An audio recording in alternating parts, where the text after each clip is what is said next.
رکھیں کہ وہ لوگ بھی یہ سمجھتے ہیں اور وہ لوگ یہ دل سے تسلیم کرتے ہیں کہ اسلام اور پاکستان کو نیچا دیکھا۔ آج اسرائیل کا سب سے بڑا دشمن پاکستان کیوں ہے؟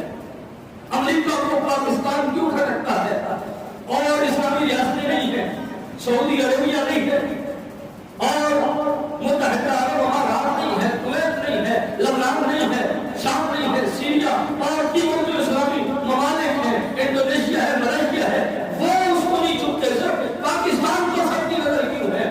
وہ جانتے ہیں کہ اسلام کو بچانے کے لیے جو سب سے ہماری راستے کی بڑی رکاوٹ ہے وہ پاکستان ہے، اور جس دن تک اس رکاوٹ کو عبور نہیں کریں گے ہم اپنے مقصد میں کامیاب اور کامیاب نہیں ہو سکتے۔ کیوں؟ کیا وجہ ہے کہ آج جنگ پاکستان میں لگی ہے؟ اسرائیل اپنے ڈرون کیوں بھیج رہا ہے؟ اسرائیل حقوق مدد کے لیے کیوں کھڑا ہے؟ امریکہ پیچھے ہاتھ مار کے کیوں کھڑا ہے؟ دیگر ممالک کیوں کھڑے ہیں؟